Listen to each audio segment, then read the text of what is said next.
Good day, everybody. Welcome to today's video. Today's video is something I get asked all the time, and this is my review of my cam phaser lockouts. I installed them about 10 months ago, and I've probably driven close to 8,000 kilometers and about to do the first oil change since I've done it. So we're going to discuss it while changing the oil and things I like about it, and I don't think there's anything I don't like about it. First off, I want to say I've had this truck about 8 years, and I've had my share of friggin' issues with it. However, this truck has never left me stranded. Now, to be fair, it has over 200,000 K, and it uses about as much oil as the average married man gets laid in a year, which is about 3 or 4 liters every year in roughly about 10,000 kilometers. I use a vacuum extractor because it drains more oil than this tub can hold. In case you don't own one, the midi vac is pretty freaking amazing. So I'll give you guys brief notes. I got over 200,000 K on this truck. It's been pretty hard to use. Looks like I got a rear main oil seal leak, and it's also looking like my rack and pinion might possibly be leaking as well.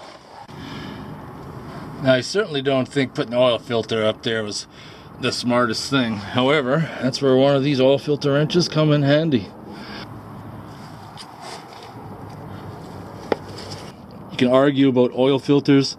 Sometimes I use Ford, sometimes I use the AMSOIL. Some people say you're only supposed to use the Ford. Between these two, I don't think it makes a difference. Now let's talk about oil. I've been using 5W30, however, like I said before, it uses oil, and I've been known to use whatever I could find in my garage. 20W50, 1540, all sorts of different viscosities, just to top it up. Probably not a good thing, but if you watch those videos when I did the cam phasers and timing, the engine was absolutely spotless inside. Now this is just my opinion, of course. First off, my thoughts on the cam phasers. You can either keep on replacing a part that's gonna fail, or you can put the lockouts in and never have to worry about it. However, there's many other variables you got to keep in mind. If your low oil pressure light comes on, it could be that your engine is too worn to do the cam phaser lockout.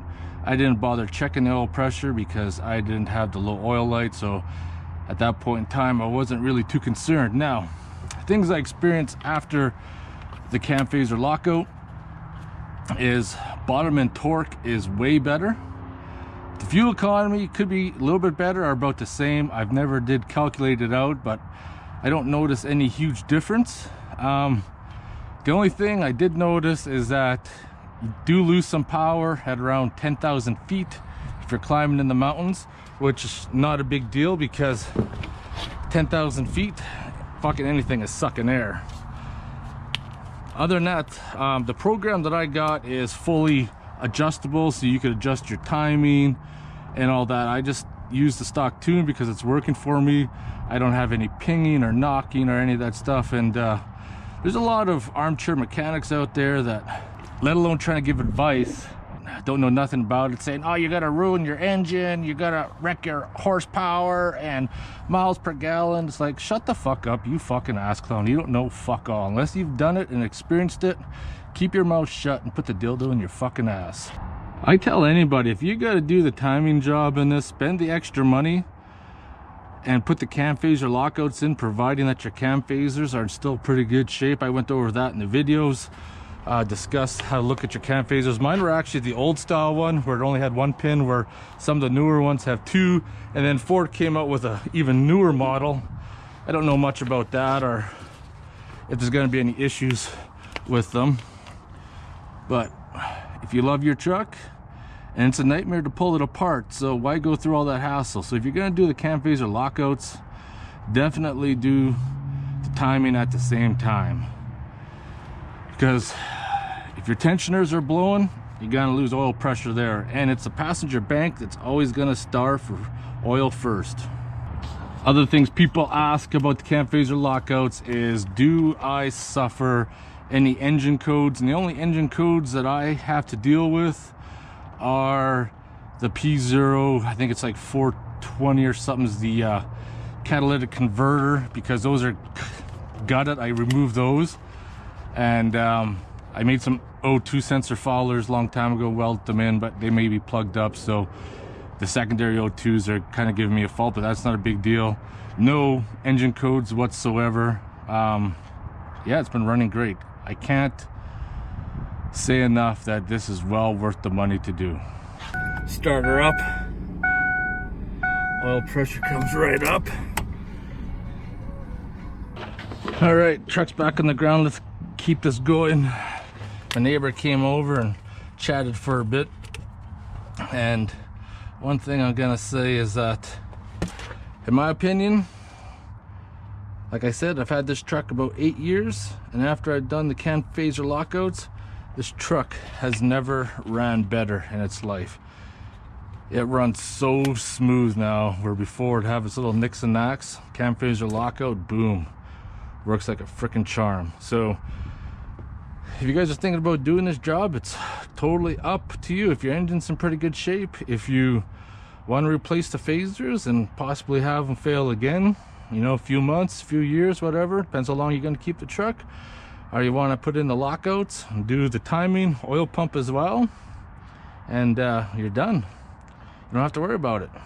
Another thing we're going to talk about, some people don't seem to get, is pumps and pressure. So when I did the cam phaser lockouts, did the timing, I installed, I believe it was the Melian 340 high volume oil pump, and some people said I should have went with the 360 because of the higher pressure, and some people just don't understand, you know, pumps and pressure. It doesn't matter how much pressure the pump is capable of. If your clearances are too high in the engine, it does not freaking matter.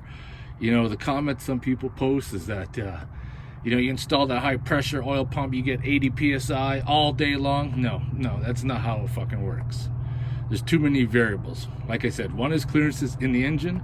If there's too much leakage, you're not going to keep up with the pressure. Secondly, viscosity of the oil is another thing. You know, when the oil's cold, engine pressure is going to be higher than when the oil's hot. Another thing is engine RPM. Lower the engine RPM, the slower that pump is turning. Therefore, you're going to have less oil pressure, especially when you're at the stoplights. People don't seem to understand that. There's too many YouTube certified armchair mechanics on the net that don't know their ass from the hole in the ground, let alone ever turn a wrench in their frickin' lives. Got some fresh oil in there. She is running beautiful. Runs good for an engine that's got 220,000 K. Alright, I'm going to end the video there of the cam phaser lockout review. I've been happy with it. Whether or not something you are going to do or not is not my problem. Those are decisions you got to make on your own. Personally, I went with the cam phaser lockouts, and I bought the kit from Western Motorsports. It came with the SCT tuner, and I didn't know what cam phasers I had when I bought it, so I bought both the Ford and the Dorman, so I got an extra set of locks. That once I sell the truck, I'll probably sell them with the tuner separately. Anyways, hope you guys enjoyed the video. Sorry, no motherfucking beer time. I got some shit I gotta do, and I can't drink. I'll talk to you guys later.